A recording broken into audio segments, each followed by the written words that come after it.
আসসালামু আলাইকুম দর্শক। আমার খুব করুণ কাহিনী, করুণ অবস্থায় রয়েছে। আমার খালু খুব অসুস্থ। খালুর বুকি ব্যথা, নিঃশ্বাসের বুকি ব্যথা করে। সবাই একটু খালুর জন্য দোয়া করো যেন খালু সুস্থ হয়ে যায়। এখন ডাক্তার বাড়ি ঘুরে বেড়াচ্ছে 4-5টা দিন, খুবই কষ্টে আছে। উঠতে পারছে না, বসতে পারছে না, খাতে পারছে না। তোমরা সবাই একটু দোয়া করে দাও খালুর জন্য, খালু যেন সুস্থ হয়ে যায় শৈশবকাল। আর আর কি বলবো, তার খালু তো বললই, আসলে মনটা খুব খারাপ আমাদের। আমার ভাই খুবই আনন্দ দেয়া লোক, এতদিন একসঙ্গে থাকলাম, সে খুবই জ্বালা যন্ত্রণা আমাদের খুবই সহ্য করে। সে আমাদের অনেক বড়, তারপরেও আমাকে নাম ধরে ডাকে। এই জন্য ভালোবাসা এমন একটা জিনিস, টাকা দিয়ে কিনতে পাওয়া যায় না।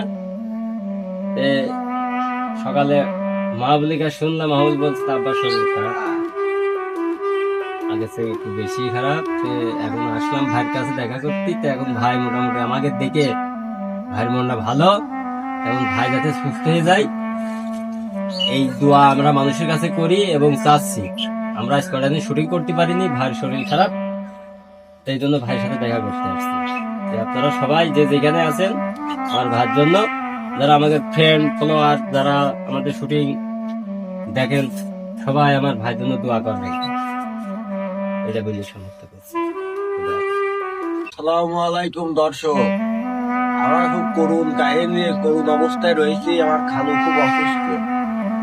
খালুর বুকি ব্যথা, নিঃশ্বাসের বুকি ব্যথা করে। সবাই একটু খালুর জন্য দোয়া করো যেন খালু সুস্থ হয়ে যায়।